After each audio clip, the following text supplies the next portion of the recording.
امین الحق صاحب، سب سے پہلے تو یہ ہے کہ نارملی ہم نے یہ دیکھا کہ یہ سلسلہ نہیں رہا کہ کسی معاملے میں ذوالفقار علی بھٹو صاحب کا تذکرہ کیا جائے یا اس بات سے اجتناب برتتی ہیں مختلف سیاسی جماعتیں جن کے آپس میں شدید اختلافات بھی ہوتے ہیں. تو اس بار خالد مقبول صدیقی صاحب نے ان کا تذکرہ کرنا مناسب سمجھا. بات اس نہج پہ پہنچ گئی ہے کہ یہاں پر آپ نے تذکرہ کیا، پھر ان کے ریئیکشن پہ بھی ہم بات کریں گے.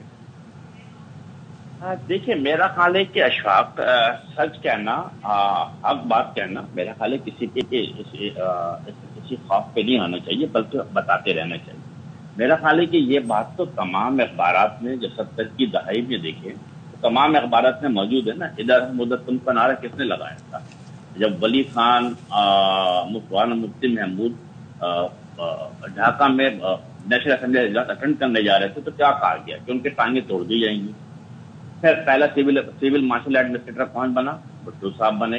پھر اس کے بعد کوٹا سسٹم 73 کے آئین میں کس نے لگایا؟ بھٹو صاحب کے دور میں لگا.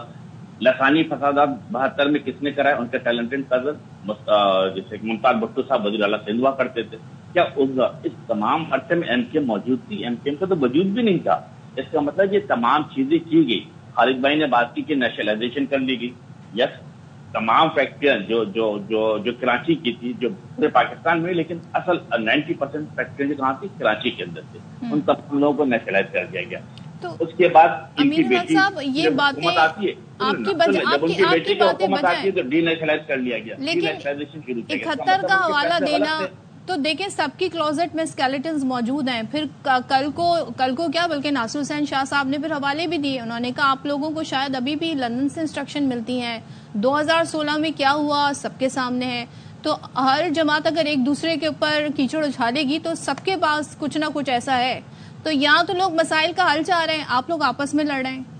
دیٹ دا پوائنٹ ہے. بالکل صدف، ہم بھی وے فارورڈ چاہتے ہیں، آگے بڑھنا چاہتے ہیں. آگے بڑھنے کے لیے ہم نے کیا کیا؟ یہ جو جیسے کہتے ہیں کہ 8 اگست 2022 کو جب حکومت 2023 کو جب حکومت ختم ہوتی ہے تو ملازمتیں کیا سندھ میں رہنے والے تمام لوگوں کو تمام قومیتوں کو برابری کے حقوق نہیں ملنے چاہیے؟ یس، ہم کہتے ہیں کہ اگر صوبے سندھ کے اندر سندھی، پنجابی، بلوچ، پختون جو بھی رہتے سب کو برابری کا حق دینا چاہیے. لیکن وہ ٹوائلٹ جب 8 اگست کو حکومت جاری تھی تو تمام جگہوں پہ واک ان انٹرویو شروع کر دیے گئے. کراچی کے اندر، حیدرآباد کے اندر ان تمام لوگوں کو جن کا تعلق کراچی سے نہیں تو ان کو نوکریاں دی جانے لگی.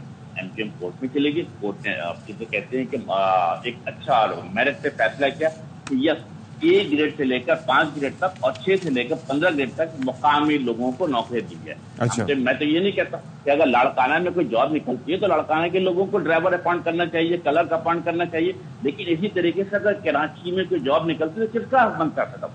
کراچی کے لوگوں کا بنتا ہے. اگر ہائی کورٹ نے یہ فیصلہ دیا تو اس میں کیا برائی ہے؟ ہم تو اس کے اپریشیٹ کرتے ہیں اور کہتے ہیں کہ یہ جو 54,000 نوکری پابندی لگائی گئی آپ میرٹ کی بنیاد پر، آپ کے ساری پریس کانفرنس کا جو ہائی لائٹ نکلی، امین الحق صاحب آپ ہی مجھے بتائیں وہ ہائی لائٹ نکلی کیا؟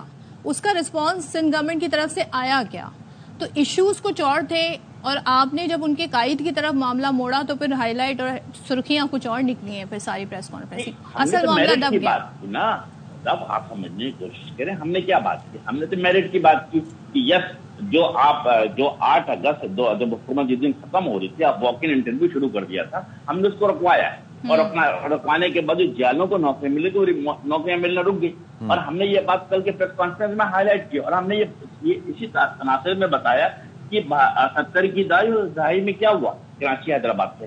وہ لیکن پوائنٹ از کہ اب ہوا کیا ہے امین الحق صاحب؟ اس کے نتیجے میں آپ گریڈ 1 سے 15 تک کی نوکریوں کی بات کر رہے تھے. انہوں نے کہا کہ چلیں جی اب گورنر صاحب بھی استعفیٰ دیں کیونکہ آپ نے ہمارے قائد کی بات کی ہے، آپ نے یہ باتیں کی ہیں. انہوں نے پھر آپ کے ماضی کو گنوانے کی کوشش کی.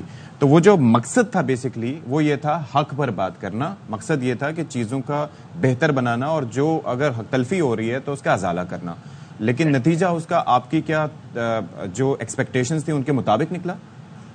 دیکھیے، ہائی کورٹ کا ڈیسیجن واز ویری گڈ اور ہم نے کیا کہا ہے کہ کمیٹی بننی چاہیے جو ان تمام چیزوں کو جسے مانیٹر کرے اور میک شیور کرے کہ میرٹ کی بنیاد پر، صلاحیت کی بنیاد پر مقامی لوگوں کو نوکری ملنی چاہیے، چاہے وہ لاڑکانہ میں ہو یا کراچی میں ہو یا بدین کے اندر. میرٹ کی بنیاد پر مقامی لوگوں کو نوکری ملنی چاہیے.